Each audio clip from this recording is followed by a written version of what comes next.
Selamat sore semua, dapat petunjuknya tentang kenapa Soekarno dan Soeharto nggak bisa jadi pahlawan. Karena ketika mereka jadi pemimpin, ada sisi baik dan sisi buruknya. Sisi buruknya adalah kalau Soekarno itu di zaman Jepang, dia ikut merayu rakyat Indonesia untuk jadi Romusa. Sedangkan waktu itu Romusa mendapatkan perlakuan yang sangat kejam oleh Jepang. Itu pertama. Yang kedua, dari Jepang juga dia itu ada deal-dealan bisnis yang mendapatkan dua perempuan.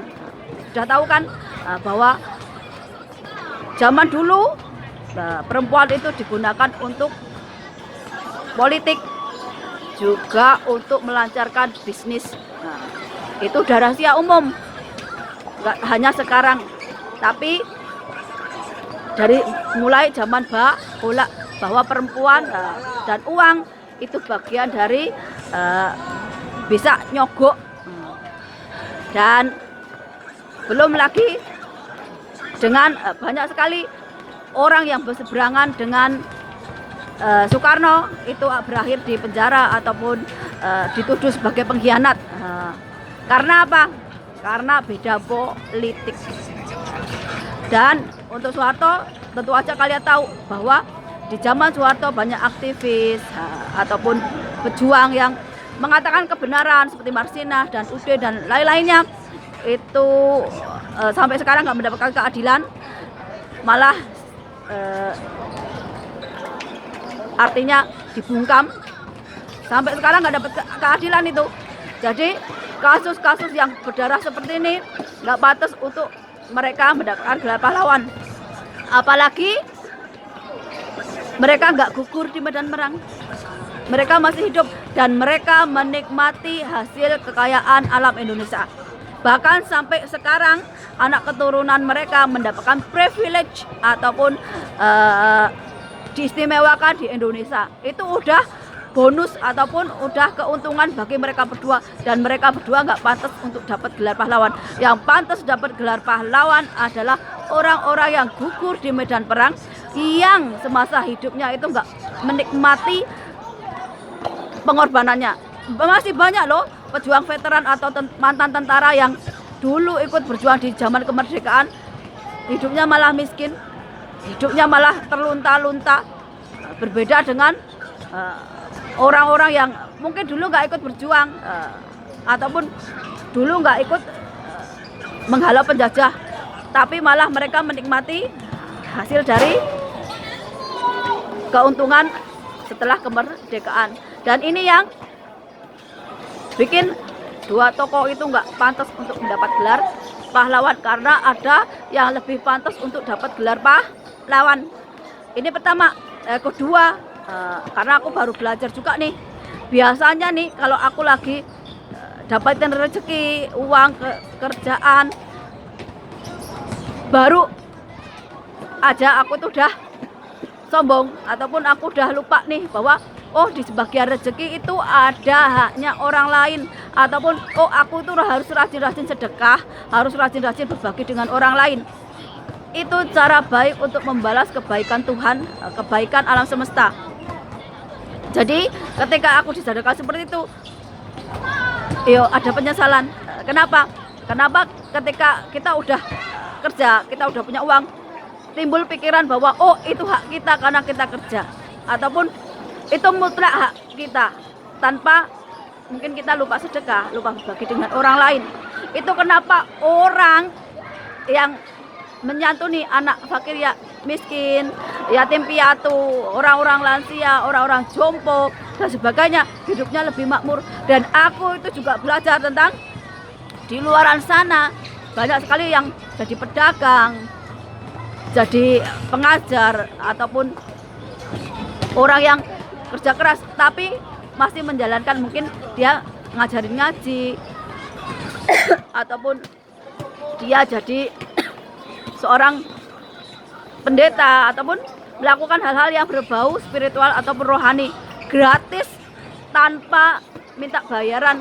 Dan ini yang bikin aku nyadar, kenapa aku baru dikasih yang kecil aja udah jadi sombong.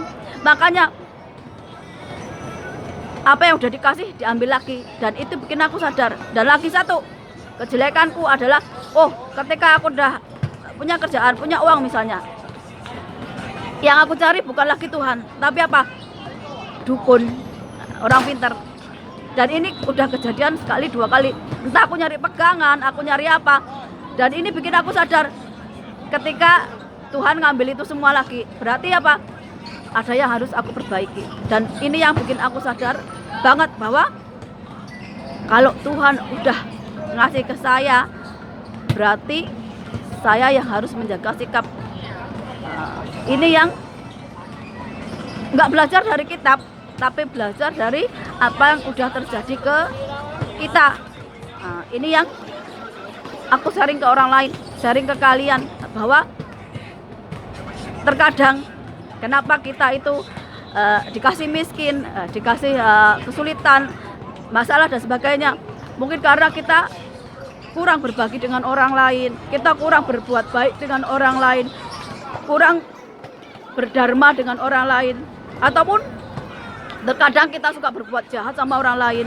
Kita suka tanpa sengaja menzolimi orang lain, suka berbuat yang enggak baik. Ini yang aku pelajari benar-benar, bahwa oh ternyata untuk kaya, untuk hidup makmur itu juga ada ilmunya, nggak sembarangan. Ini kalau aku ngomong ini berarti aku udah mengalami. Aku kalau nggak sampai nemuin jawaban kenapa ini terjadi, ya tetap aja aku akan di mode yang sama. Kalau aku udah dapatkan kesadaran, pencerahan, baru aku akan keluar dari siklus yang itu aja. Jadi bukan aku nyalain orang lain, malah aku merasa aku yang salah dan aku harus memperbaiki kelakuanku. Ini jadi aku selalu nekenin untuk jadi orang yang jujur, yang amanah, yang adil, yang benar. Karena apa? Karena itu seperti prinsip hidup kita ataupun fondasi hidup kita.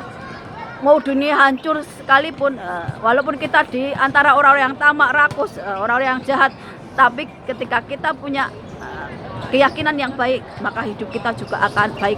Jadi kalau aku nggak punya uang, aku bisa berbagi nasihat, aku bisa berbagi pemikiran, aku bisa berbagi senyum, aku bisa berbagi tenaga, dan aku bisa berbagi doa dengan orang lain. Apalagi kalau orang lain itu baik, walaupun aku nggak bisa membalas kebaikannya dengan uang ataupun dengan barang-barang yang branded, yang mewah, aku bisa membalas dengan doa. Ini yang aku belajar, bahwa oh jadi orang baik itu juga banyak manfaatnya. Termasuk apa? Mungkin kita bisa mendoakan orang yang lagi sakit, orang yang lagi kesusahan, orang yang lagi kena musibah, atau bisnis yang nggak lancar. Tapi dengan apa? Dengan ketulusan, dengan hati yang baik. Kita misalnya ketemu orang yang baik sama kita, nggak mungkin kan kita tega ngelihat orang yang udah baik sama kita itu bisnisnya hancur, ataupun orang yang baik sama kita itu mendapat musibah, ataupun orang yang baik itu sakit-sakitan. Kita juga pakai logika kan. Kalau orang udah baik sama kita, berarti kita balasnya dengan kebaikan. Bahkan ketika orang berbuat jahat dengan kita pun, kita jangan sampai membalas dengan kejahatan. Kalau nggak suka ya diam atau tinggal pergi aja. Selamat sore dan sampai jumpa.